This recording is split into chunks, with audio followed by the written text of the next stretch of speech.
17 World Championships. Those are the credentials of the men and women who have returned to the amateur ranks for one more shot at Olympic figure skating glory. It is Katarina Witt, the two-time Olympic gold medalist whose style emphasized artistry, but now must face the challenge of younger, more athletic skaters. It is Viktor Petrenko, hoping to become the first man in over 40 years to win back-to-back Olympic gold medals. After 10 years of professional tours and glamorous shows, why would Jane Torvill and Christopher Dean, who once revolutionized the sport of ice dancing with dramatic and theatrical performances, take the risk of coming back? In the great tradition of Russian pair skaters, Gordeeva and Grinkov, and Mishkutenok and Dmitriev, attempt to recapture their past Olympic glory. Three-time European champion Surya Bonaly of France will skate to defend her title and prove to herself that she can be the best in the world. To do that, she must surpass the world champion herself, 16-year-old Oksana Baiul, now the one to beat. It is a voyage of self-discovery that compels an athlete to return to the rigors of training. Just ask Brian Boitano, who has won every honor but pushes himself for more. And Scott Davis, the U.S. champion, inspired with confidence after his defeat of Boitano, now seeking the respect that only comes with international success. For some, life has become more complicated than just skating. Nancy Kerrigan is physically ready, but can she step away from the emotional scars? The mystery that is Tanja Harding. Will she ever again simply skate? And can a 13-year-old return to innocence after being trapped in a national tug-of-war? It is the most turbulent time in the history of figure skating. NBC Sports World presents a World Figure Skating Preview. From the historic Broadmoor World Arena in the shadow of Pikes Peak. Hello everyone and welcome to the Broadmoor in Colorado Springs. I'm Tom Hammond. And over the next 2 hours, we'll be bringing you a preview of the figure skating competition to take place at the Winter Olympics coming up in Lillehammer, Norway, and at the World Championships, which will be in Tokyo in March. On the program, we'll see the European Championships, which took place recently in Copenhagen, and we'll talk to the new U.S. men's champion, Scott Davis. He'll tell us about his upcoming trip to Norway, and he'll skate his Olympic program for us. Obviously, it's an exciting and a controversial time in the world of figure skating. Olympic opening ceremonies now just a week away. And here to help us understand all that's going on, the 1990 world champion Jill Trenery, one of the many champions who have trained right here at Broadmoor. Jill, all we've heard, of course, have been Nancy and Tanja over the last few weeks. And my question for you is this: can Nancy Kerrigan put aside the physical and emotional trauma of that attack and skate well in Norway? Well, Tom, as horrible as the incident was between Nancy and Tanja, I think it could turn out to be a blessing in disguise for Nancy. In the past, she's really had some trouble dealing with the pressure, but I think just being at the Olympic Games, it will be a victory for her already. So you think she can skate without pressure and maybe compete for the gold medal? I know Nancy has a talent to do it, and if she can just keep it together mentally, I think she could win the gold. Both Nancy and Tanja named to the U.S. team, and assuming Tanja Harding does skate at the Olympics, can she put aside all the distractions? Well, just training for the Olympic Games is difficult enough as it is. The pressure involved is amazing. She's had cameras there every day. She's had 2,000, 3,000 people there watching her skate. So I think she'll definitely feel a little bit of the pressure, even more so than Nancy. And the specter of legal action has to be in the back of her mind. But it seems to me she skates at her best when she has something to prove. Tanja's a fighter, and I think she really wants to show that triple axel in Norway. So she'll really give it her all. Well, here in the U.S., all we've heard about have been Nancy and Tanja, but many think the gold medalist will come from Europe. Marianne Grabovoy was at the European Championships in Copenhagen, and there the story had to be the return of Katarina Witt. Without question, everyone was clamoring to see Katarina. A lot of people have said Katarina's comeback, her decision to reinstate, is sheer folly. She's 28 years old. She's the lady who's done it all. Why come back and risk everything? The European Championships for Katarina were a coming out party of sorts. She was nervous. There had to be one question going through her mind over and over again. Can I still skate with the amateurs, or has the sport passed me by? She was visibly nervous. The whole year had been difficult, she said. So many ups and downs. Why am I going through this? Her second Olympic gold in Calgary was a distant memory, and now there were only doubts. There was a lot of risk, and before the free program, I was thinking, God, why am I doing this? And I asked, what would they say if I just pack up my stuff and I just leave? But then I said to myself, no, I started it and I gotta finish it. At stake, a spot on the German Olympic team. 3 ladies, 2 positions. 16-year-old Tanja Szewczenko, the new German champion, was only 7 when Katarina won her first gold. 26-year-old Marina Kielman, this was her last shot at a 3rd Olympic Games. And one woman, a former East German at that, Katarina Witt, stood in her way. She had her time. I don't understand why she's coming back, because she won everything. And okay, it's not a loss of her title, but she only came 2nd in nationals. And I think if you're This year? Yeah, if you're an Olympic champion or twice Olympic champion, you should not be 2nd in the nationals. I just needed a new challenge, a new goal, and I just thought I really want to do it. And most important was that I never would sit in Lillehammer and regret that I haven't tried it, or that I think, God, I wish I could skate like in Albertville. I was sitting there and I thought, God, I wish I could skate here, and it wasn't possible. So, and I didn't want to have this feeling again. I just, you know, wanted to go ahead and do it. With the enthusiasm of a 16-year-old and undaunted by the critics, Katarina teamed up again with her old coach, the legendary disciplinarian Frau Jutta Müller. They had done it before. Why not one more time? She was still Katarina Witt, the lady who could sell it better than anyone else, wasn't she? But this time around, there was a new German champion to contend with, one who remembers sitting in front of a TV, watching Katarina win her first gold medal. Oh my God, I was 7 years old and I found it very good and I like her skating. And I can remember a little bit. I knew that I can't skate because she was older and I was not so good at this time. And now I can skate with her, and that's it's fantastic. With her dazzling personality and good looks, Tanja Szewczenko has been called a young Katarina. At first she liked that, but now she wants to be known as Tanja. With her short program, she wanted to make everybody forget Katarina.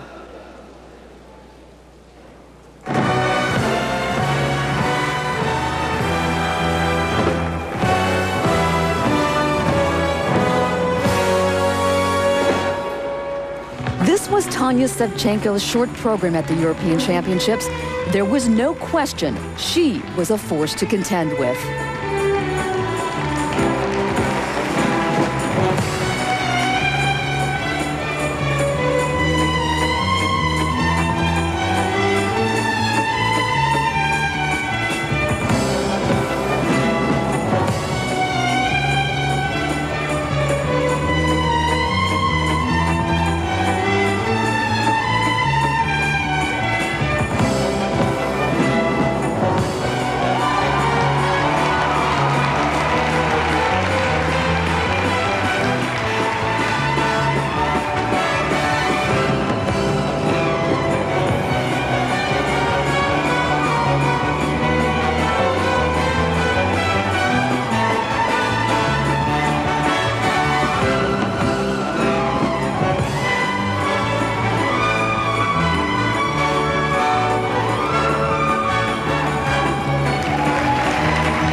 disaster in the long program, Tanja Szewczenko knew she had a ticket to Lillehammer, Norway.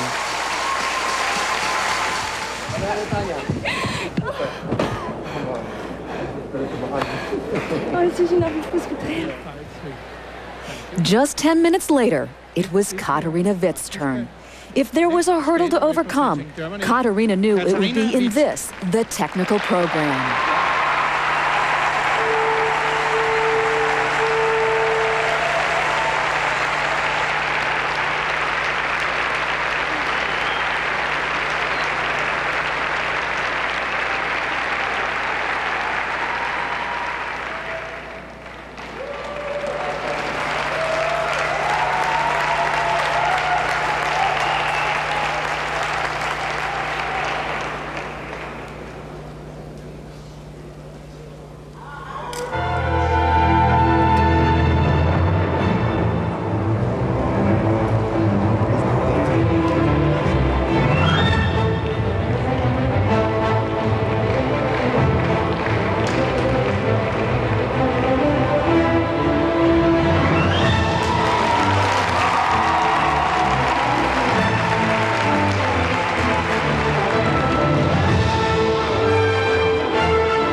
One look at her face, this was not the triumphant return Katarina had hoped for.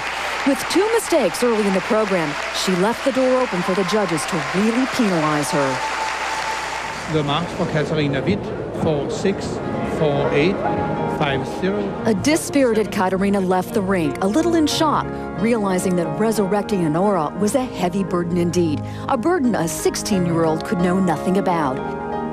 First her lips trembled, then her eyes filled with tears. When was the last time she had a 4-6 for technical merit? When was the last time she was 9th after the short program? She says she never liked the fairy tale image of Queen of the Ice. For life isn't all fairy tales, but reality. For Katarina Witt, this reality wasn't so pretty. She would have only 24 hours to regroup. With a brave new face and steely determination, Katarina would return for her long program. If her feelings were bruised, she wouldn't show it today. She was Katarina Witt. She would leave these European Championships with her dignity intact. Her competitor for that second spot in the German team, Marina Kielman, would only skate marginally well and end up crying in the arms of her longtime coach, her mother. Marina's Olympic hopes were gone.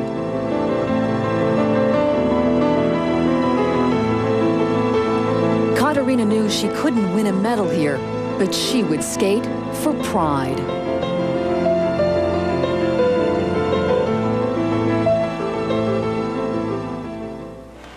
The music she had chosen, Where Have All the Flowers Gone, is a question she would ask herself.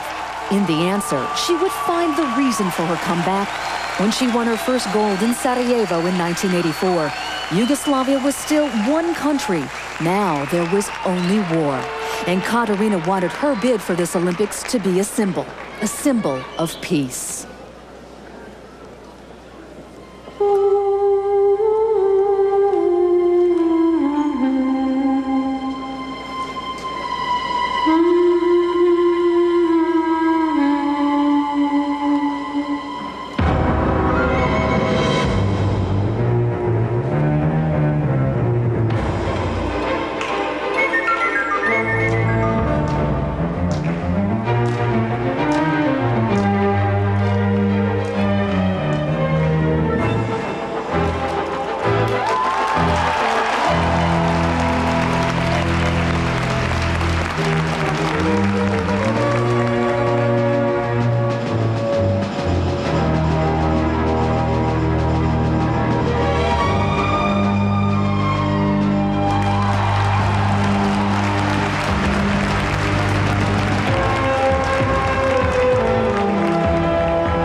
If Katarina came to Copenhagen with false hopes, she left, all illusions stripped away. She says she wants to be remembered not just as an athlete. With this program, no one will ever doubt it. When I went out there for the free program, I felt that the audience understood me. You know, like a year ago, still there were so many people asking, why is she doing this? And now I feel like they finally have understood me, that they supported me, and they know it's not all about winning, it's not all about having a great place, it's something different. This is not like 10 years ago when I was in Sarajevo. It was in '84. And especially there were the Olympics and the whole spirit of the Olympics, which is great.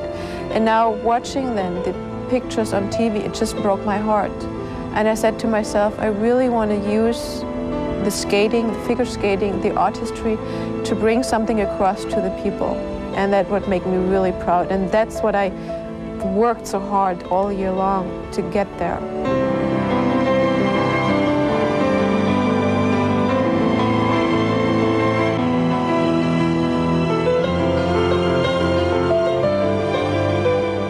Marianne, after the adrenaline of the performance had worn off, what was Katarina like?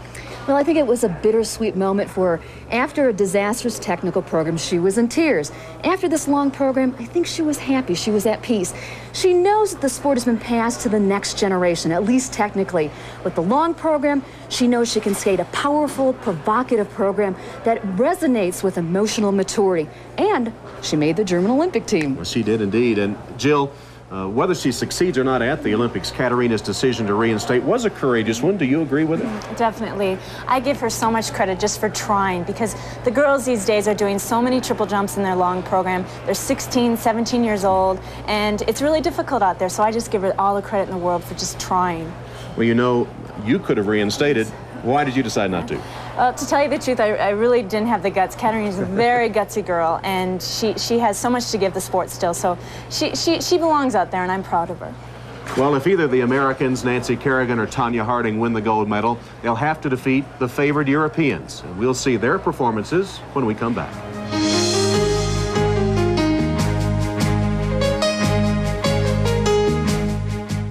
Tom Hammond and Jill Trenery. And we're going to see now the European performance of Oksana Baiul of the Ukraine, the reigning world champion. Many think she is the favorite to win the gold medal at Lillehammer. It just so happens her skating idol is Jill Trenery. When I heard that last year, I was so pleased, because I think Oksana gives so much on the ice. She gives her heart and soul, and she is a very talented skater. Although she's grown 4 inches this year, and she's really having a little bit of trouble adjusting to the height. But I really hope she does well. So let's see how she did in Copenhagen. Here's Oksana Baiul of the Ukraine. Oksana won the World Championship in Prague last year as a 15-year-old. Here she's in second place entering the free skate. She must really be feeling the pressure here, because I think she'd like to have a big win going into the Olympic Games. She was second in the European Championships before she won the World Championship last year.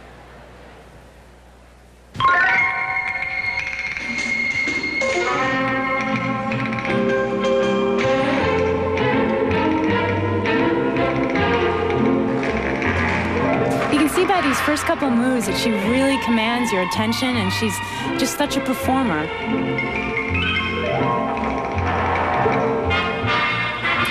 Oksana's first triple she'll be attempting is a triple Lutz, and it's very important that she lands this, because it will set the stage for the rest of her program.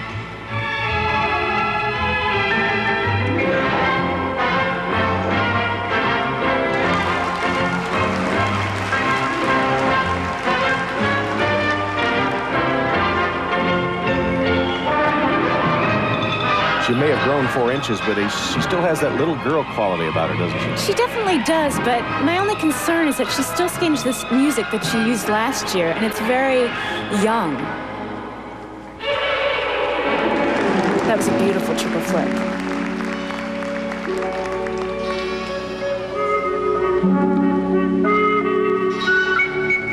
That's her trademark spin. She really seems to be in control of the program so far.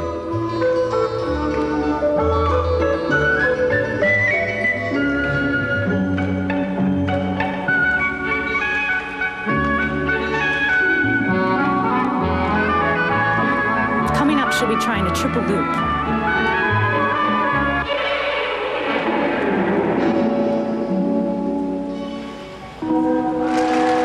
A little scratchy, but she held on.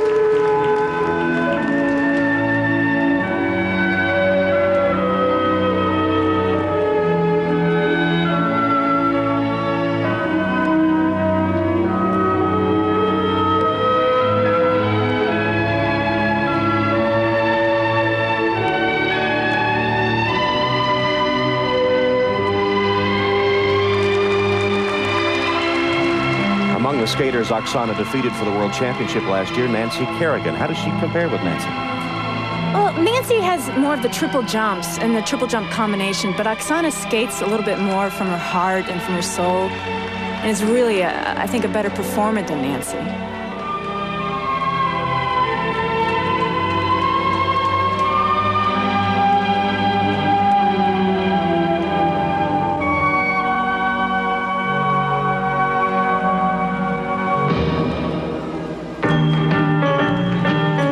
A good time out there. She's looking straight at the judges. And there's a joy of performing on her face.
Fighting here at the end of the program. I think she's a little excited.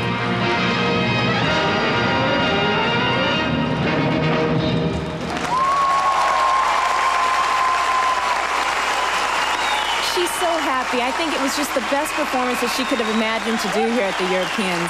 With all the growth she's had this year, I think it was the best she could possibly do.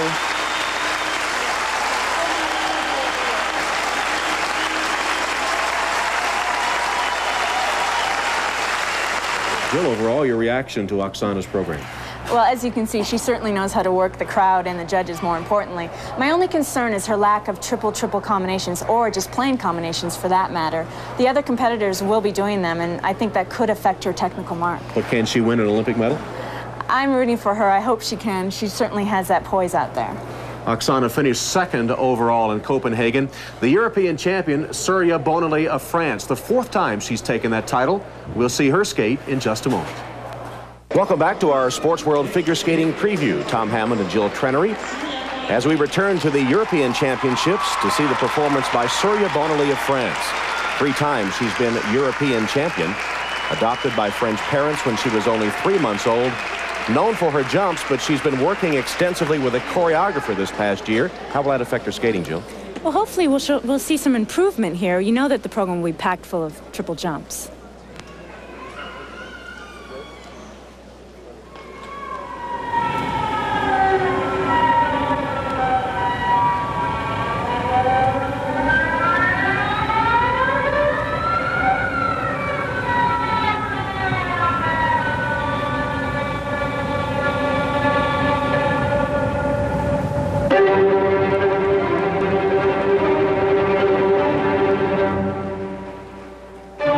She opens with a very difficult triple-triple combination. She's one of the only ladies to do triple-triple combinations.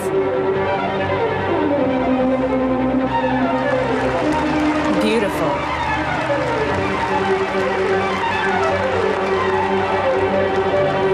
It's funny, she can do the most difficult combination and have trouble on the simple back crossovers.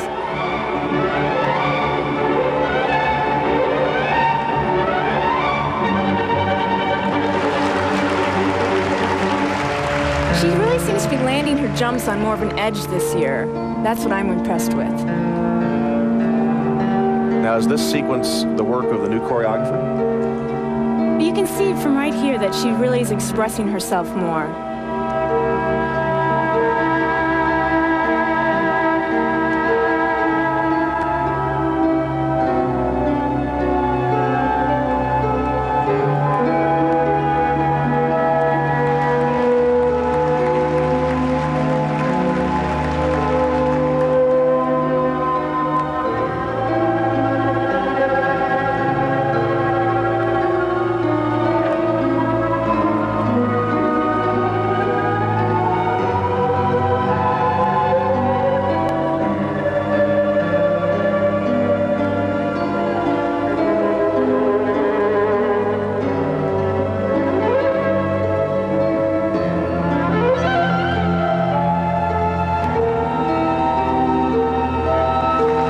Jill, the difference between Surya and Nancy Kerrigan has been one of style, Nancy's superior artistic abilities, but it appears that Surya has improved that aspect of her program. Now, can Nancy come up in the technical aspect in which Surya has been superior?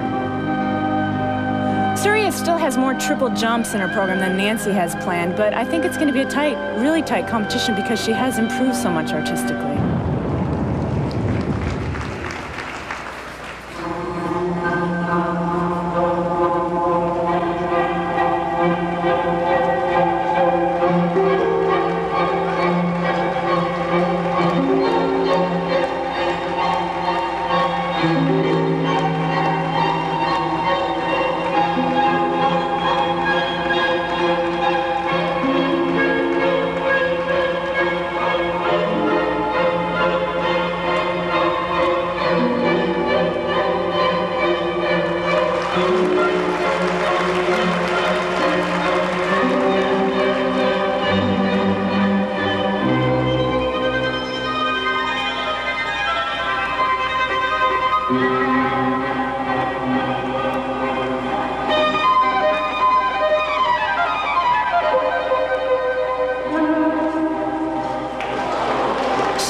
But she did land a triple Lutz towards the beginning of the program.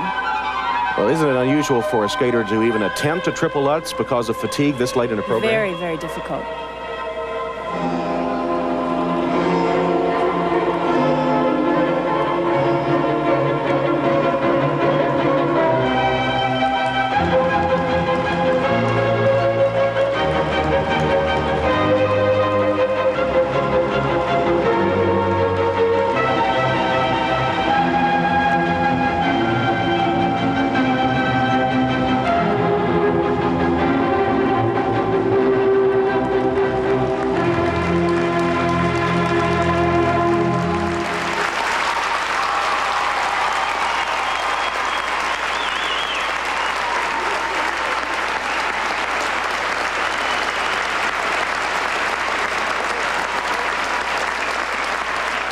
Jill, we've seen both Oksana and Surya skate now. What's your assessment? I was very impressed with her artistic skating. Not only does she do the triples, the triple-triple combinations, but she really seemed to be giving a lot more of herself in her skating. It was also very good of her to beat Oksana going into the Olympic Games because I think it will boost her confidence. Well, of course, there's still a question mark concerning Tanja Harding's status on the U.S. team. If she does not compete in Norway, Michelle Kwan will take her place on the U.S. team. Michelle won a World Junior Championship right here at Broadmoor, and we'll see her skate when we come back.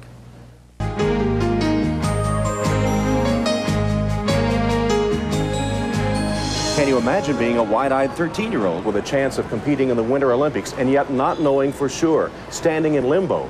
That's where Michelle Kwan stands right now. She will only compete on the U.S. team if Tanja Harding is removed. She was second at the U.S. Nationals, and back in December in this very rink, she won the World Junior Championship. Let's return now to December and see Michelle Kwan's winning performance. Representing the United States, Michelle Kwan. Michelle will go to Norway to train next week, and if she gets the call to compete at 13, she will be the youngest ever for the U.S. at the Winter Olympics.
She certainly can land those triple jumps, but I find that she's lacking a little bit of the emotional excitement that some of the older girls can generate.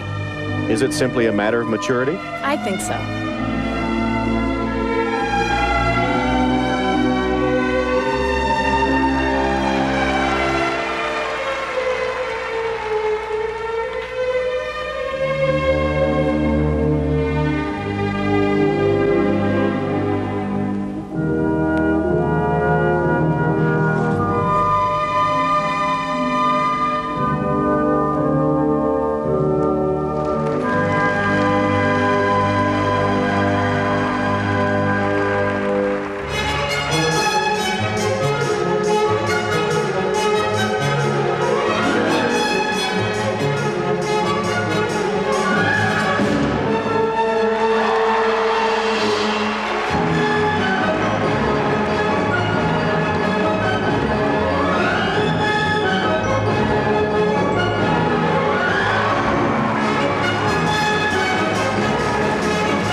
As it nearly always does in pairs. You were at the European Championships in Copenhagen, and again, it was the Russians that dominated. That's right. The 1988 Olympic pairs champions, Ekaterina Gordeeva and Sergei Grinkov, have reinstated, as well as the 1992 Olympic pairs champions, Natalia Mishkutenok and Artur Dmitriev.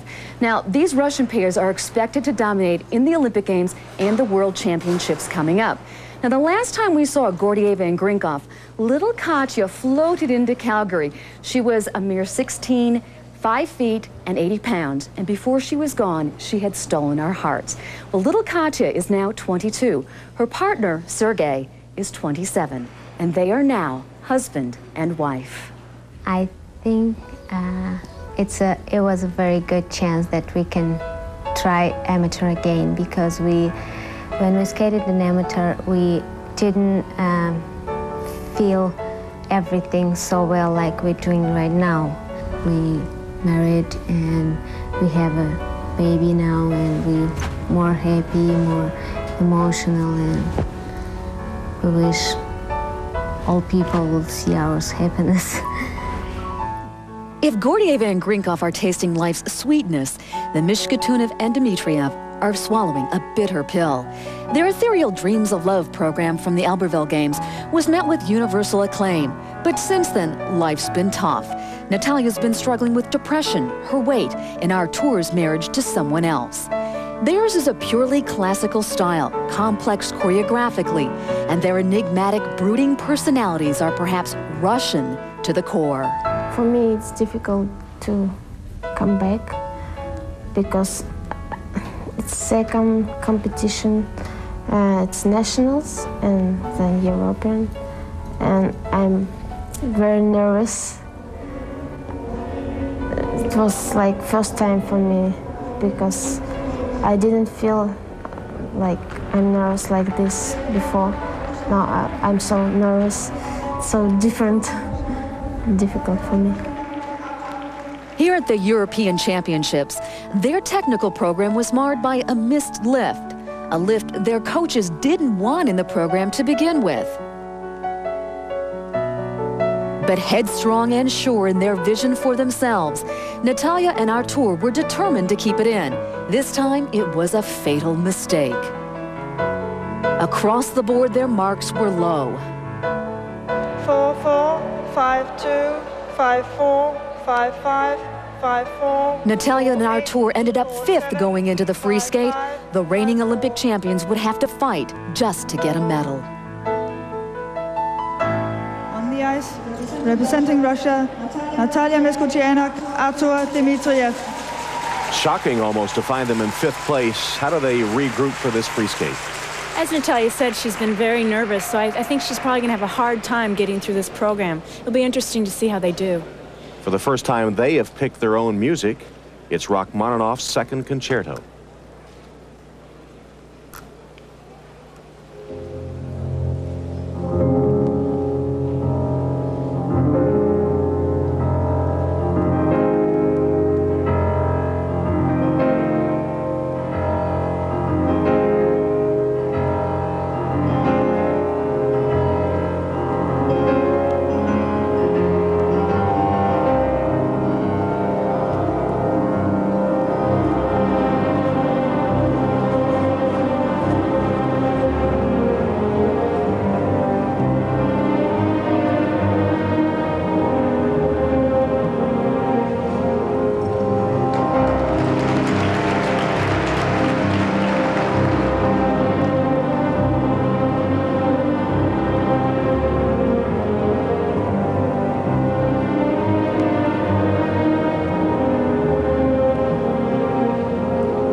probably important for them to get off to a good start, and they seem to be doing that. She seems to be pretty confident. She had a little bit of trouble with the first triple jump, but she seems to have it together now.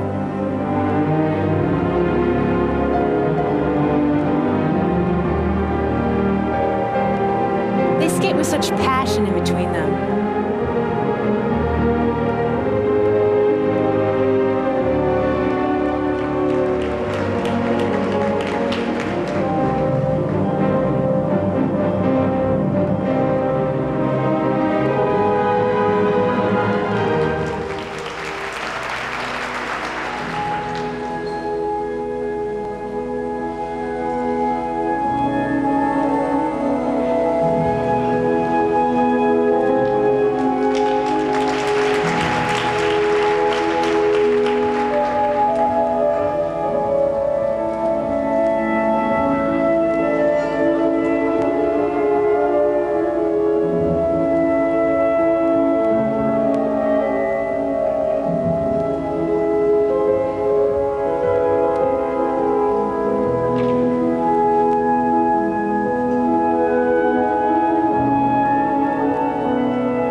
Pressure on in 5th place entering this free skate. They seem to be responding to the challenge.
Mishkutenok and Dmitriev, the 1992 Olympic champions, coming back from 5th place with a free skating performance good enough to medal. They finish 3rd and take the bronze medal in Copenhagen. Back with more pairs in just a moment. Copenhagen, Denmark, site of the 1994 European Figure Skating Championships. We return to the pairs competition with the 1988 Olympic gold medalist Ekaterina Gordeeva and Sergei Grinkov, husband and wife team who are familiar to United States professional skating fans, reinstating for a run at the Lillehammer, Norway gold medal.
across the ice with such ease. It's just clean-cut, beautiful skating. I think even if one didn't know they were husband and wife, you could tell by their performance.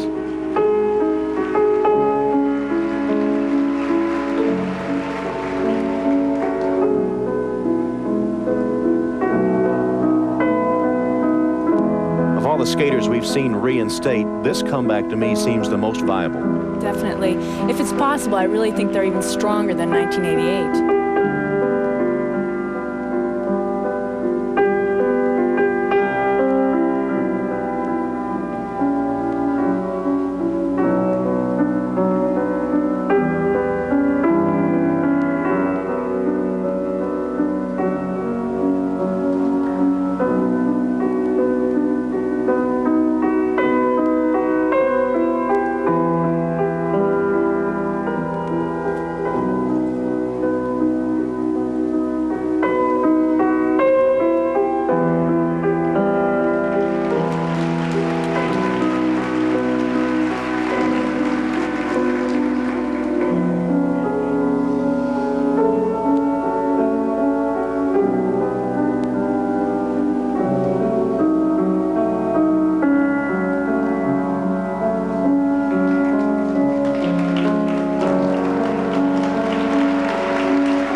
A near flawless performance that would earn them first place marks by all 9 judges.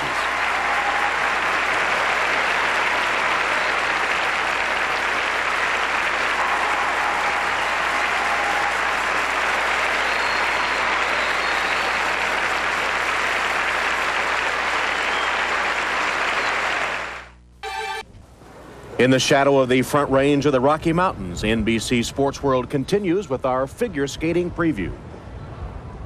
Welcome back to the Broadmoor in Colorado Springs. Tom Hammond, joined by Jill Trenery and by the new U.S. men's champion, Scott Davis. Scott will soon be packing his bags, of course, for Lillehammer and the Olympic Games. Scott, we saw you skate so well in Detroit at the U.S. Nationals, beating Brian Boitano, a man you had admired for so long, whose exploits both as an amateur and as a pro are almost legendary. Were you confident you could win, or did your performance surprise maybe even you? I felt surprised after the outcome of the competition. I went into it, you know, wanted to make a berth on the Olympic team, and that was my main goal, so we accomplished that. And, you know, I skated well, and I didn't think it was possible to beat Brian, and when it happened, I was really surprised and shocked, so can't describe it. Now that you've beaten Brian, do you feel like I'm going to the Olympic Games with a chance to win, and you're not just on the team, but you have a chance to win the gold medal? Do you feel differently now? I think so. I think in the back of my mind, you know, there's always the medal, hopes and dreams and things like that, but I just want to go there and enjoy the whole experience, you know, meet other athletes, go to the cafeteria and, you know, talk to other people, so that's just enjoy the whole Olympic experience. Has being U.S. champion changed your life at all? Not too much. You know, I come back here and train and try to do my normal daily routine, so.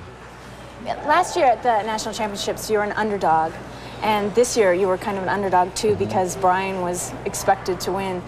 Now you're going to the Olympics with a chance of winning, and you're a favorite now. Does that kind of make you feel like you have more pressure? I really haven't thought about it too much, you know. You don't want to think about it? Yeah, I don't want to think about the pressure. No, I think the field is pretty wide open now. You know, I think anyone could win who has a good night, so I've just been trying to focus on, you know, skating well and performing well. Well, if you are going to win the gold medal, you'll have to beat not only Brian Boitano again, but the two Canadians, Elvis Stojko and Kurt Browning, the reigning world champ, and also Viktor Petrenko of the Ukraine, who won the gold medal in '92 at Albertville before turning professional. He's reinstated now, and he tuned up for the Olympics by winning the European Championships. So let's go back to Copenhagen, and I'll take a look at Viktor Petrenko's short program. Viktor is from Odessa and skates for the Ukraine, though he now lives in Las Vegas. He'll be skating the same program in which he won the gold medal at Albertville, Carmen by George Bizet.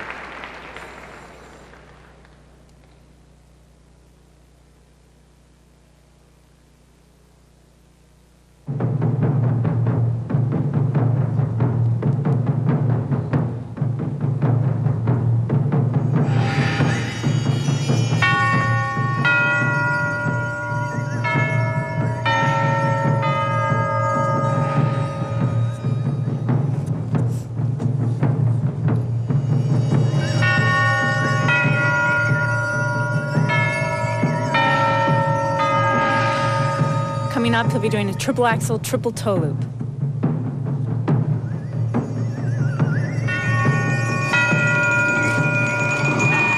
is beautiful. You can't do it any better than that.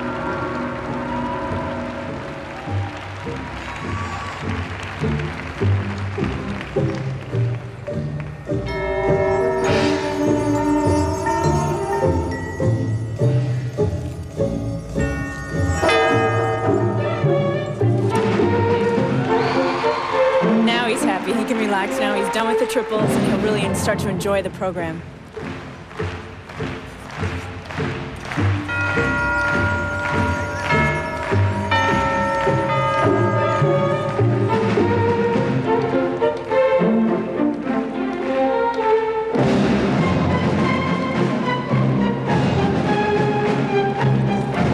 Familiar moves from Viktor Petrenko, and I'm wondering if you can skate a program that judges have seen before in another Olympics and win with it. I don't know. I think it's a style that really suits him so well, and his moves are so crisp. I think he should stay with what works.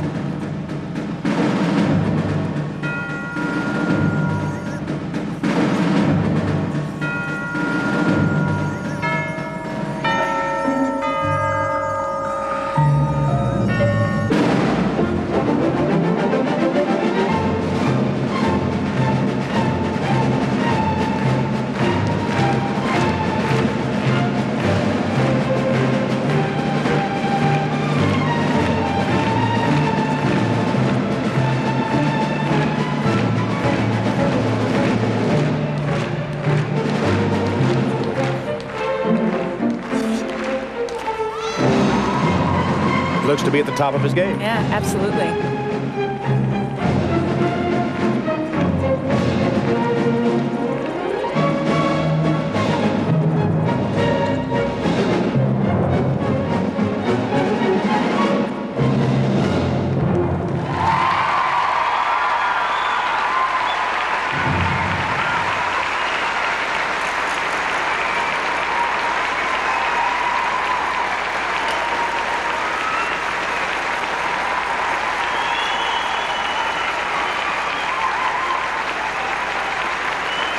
Viktor Petrenko on his way to the European Championship. Scott, what'd you think?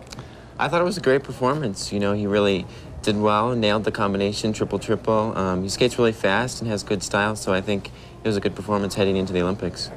He seemed to look just elated when he finished. Is that how you felt after you did a clean short at Nationals?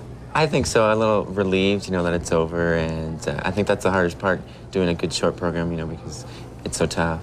Is it intimidating at all, though, to have to face already an Olympic gold medal winner? I don't think so. I think I'm just going to go to the games and enjoy myself and just try to do my job and not worry about, you know, what Viktor's going to do and what Kurt's going to do and Brian and things like that. Just concentrate on what my job is.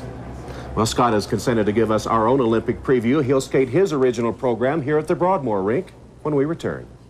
He came to the 1993 World Championships a virtual unknown, except in his homeland, where he had just won the U.S. championship. He left Prague in 6th place, with doubts of his proper standing in the skating world. But those doubts were cast aside in 1994 as Scott returned to the Nationals to prove he was the champion and affirmed his status with the defeat of the legendary Brian Boitano. Now Scott is poised for a return to the world stage as he prepares for the Olympic Games.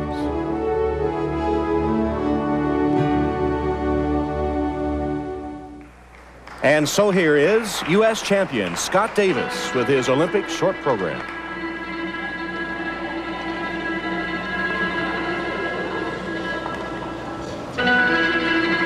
Like Viktor Petrenko, Scott will be opening with the triple axel combination.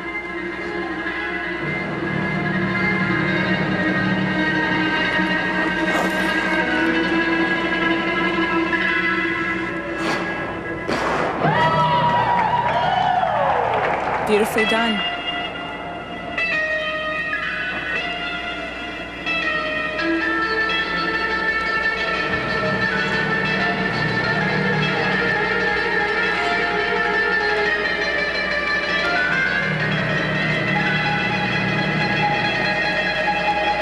Scott has some of the fastest spins in the business. Do you sense a new confidence in his skating, especially after defeating Brian Boitano? Truthfully, I don't know if it's hit him yet.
Jill, what will be the key for Scott to win a medal in Norway? I think this short program can compete with the best men, but I think it's really going to be who can compete on the night and who can be tough and land that combination.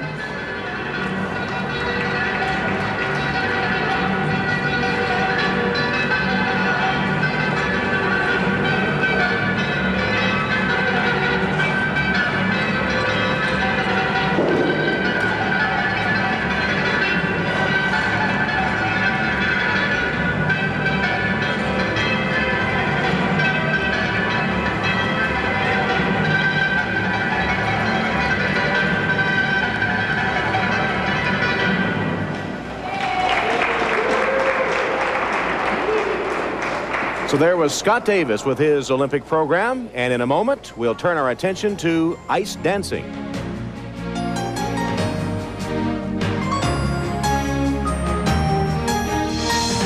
Exotic Russian prima ballerina. Her trademark, a smoldering sensuality.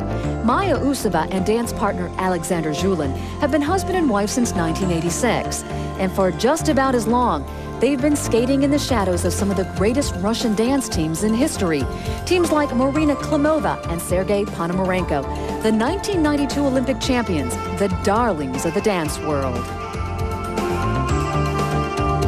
But last year, it was finally Usova and Zhulin's turn. World Championship gold. The next mountain they would climb would be for the big prize, Olympic gold. Surely it would be theirs. But oh, how the world changed. Seeing Jane Torvill at the European Championships was like seeing a ghost of championships past. But there it was, for all the world to read. Ice dancing's perfect pair was back. A full decade had passed, and Great Britain's royal couple, Jane Torvill and Christopher Dean, knew reinstating meant asking themselves a hard question. Could we take being beaten? There was a lot to think about. You know, we spent many years getting to where we'd got for 1984, winning, the success, the reputation, etc. But I think we both said to ourselves that nobody can take that away. no one could take away Bolero, their 1984 Olympic performance, and the steamy, emotional imprint it left on hundreds of millions of people around the world. Jane Torvill and Christopher Dean defined the discipline. Now the challenge was to start anew. The rules, the faces, and the game had changed. At British Nationals, their countrymen would greet them with open arms, embrace them with perfect sixes one more time. But what would international judges in Copenhagen think of the new version of Torvill and Dean? The first phase of the dance competition, the compulsories, was for Jane and Christopher as shocking as their comeback was to the skating world. Their marks ranged from 5'2" to 5'9". They couldn't even remember the last time they had gotten a 5'2". We were still confident in our skating, and we felt that we had skated well. And it was a question of how the judges saw it through their eyes. If that's their opinion, what that dance was worth, then we're back in a world where we have to accept that if we're coming back into a competitive world. On the ice, representing Great Britain, Jane Torvill, Christopher Dean. And so in the second phase of the dance competition, Torvill and Dean find themselves in the unfamiliar position of having to come from behind to win.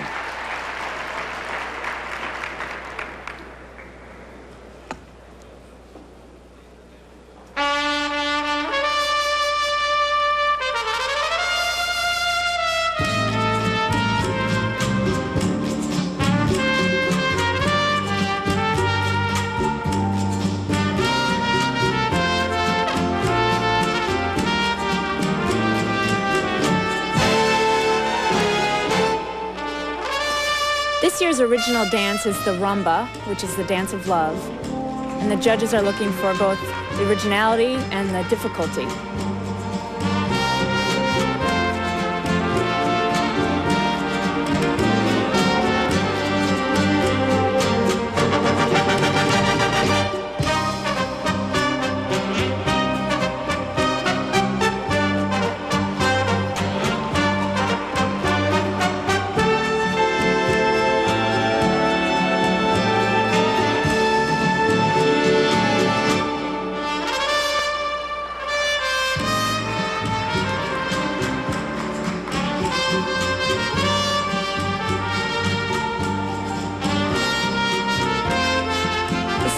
Coming up is very difficult because Jane supports all of Chris's weight.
After a disappointing compulsory dance, the veterans Torvill and Dean regroup, and that original dance performance put them right back on track.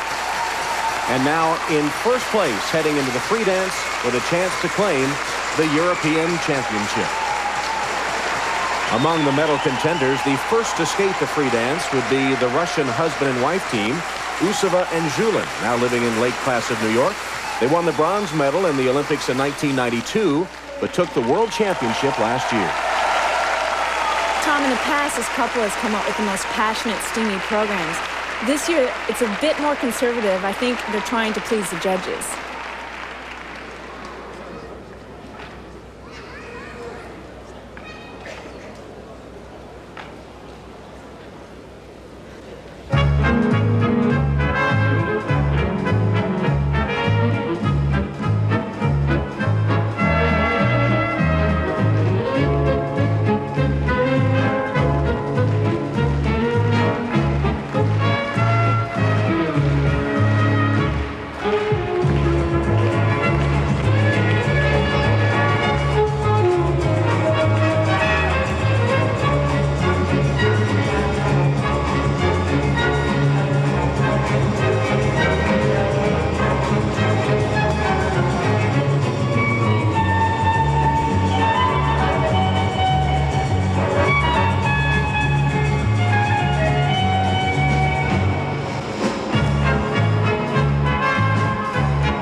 nicely. There's a lot happening in their upper body, but there's really not that much difficult footwork going on in their program.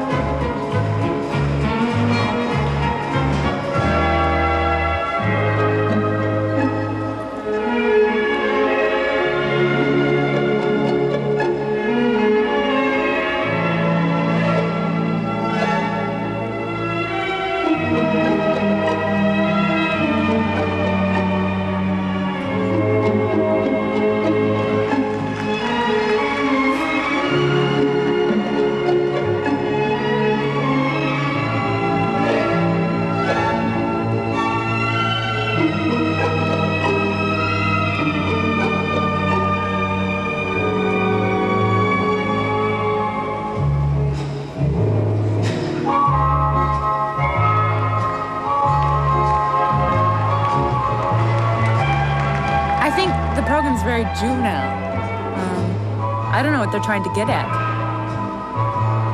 It's not like it's in the ballroom dancing style that the judges want. It just seems to be very, they're trying to portray a different style.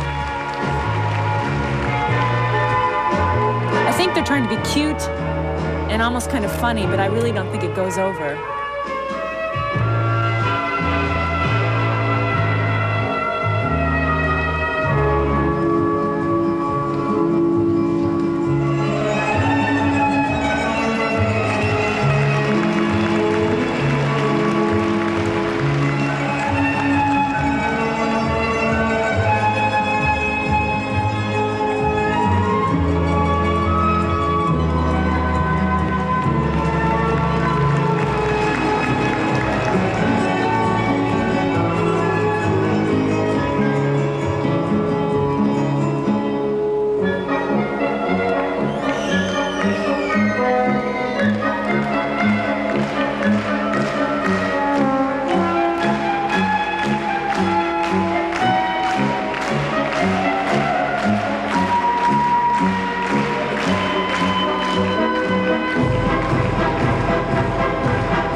Second coming into the free dance, Usova and Julin hoping this performance would hold up to give them the championship.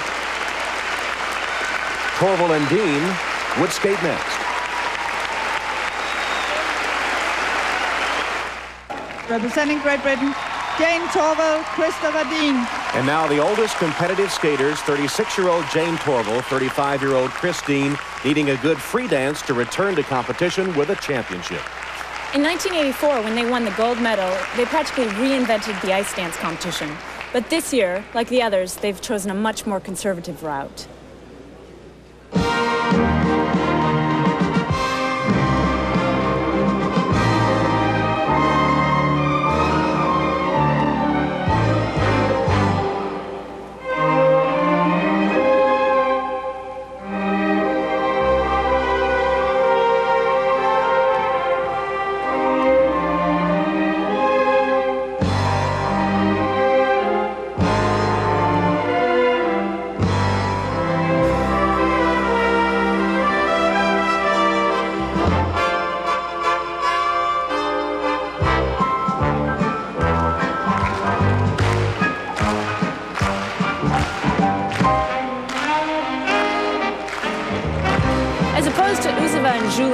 If you watch Chris and Jane's feet, you'll see that their steps are very intricate.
Jane Torvill and Christopher Dean with their return to competition.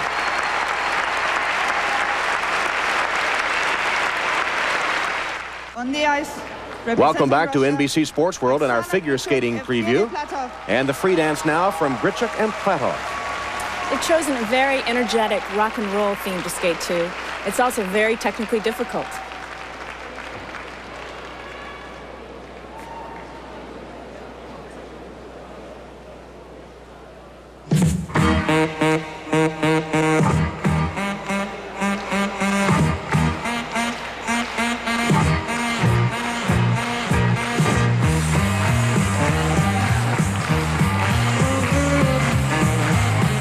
Great music because immediately the audience starts clapping along.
Well, the crowd really into that high-energy performance by Grichuk and Platov, the Russian dancers that won them the free dance phase of the competition.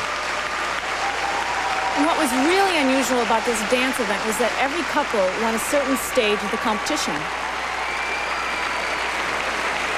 In fact, the final standings reflect the difference, the marks of only one judge, and taking the European Championships with their return to competition from Great Britain, Torvill and Dean narrowly over Grichuk and Platov, with Usova and Julin finishing third.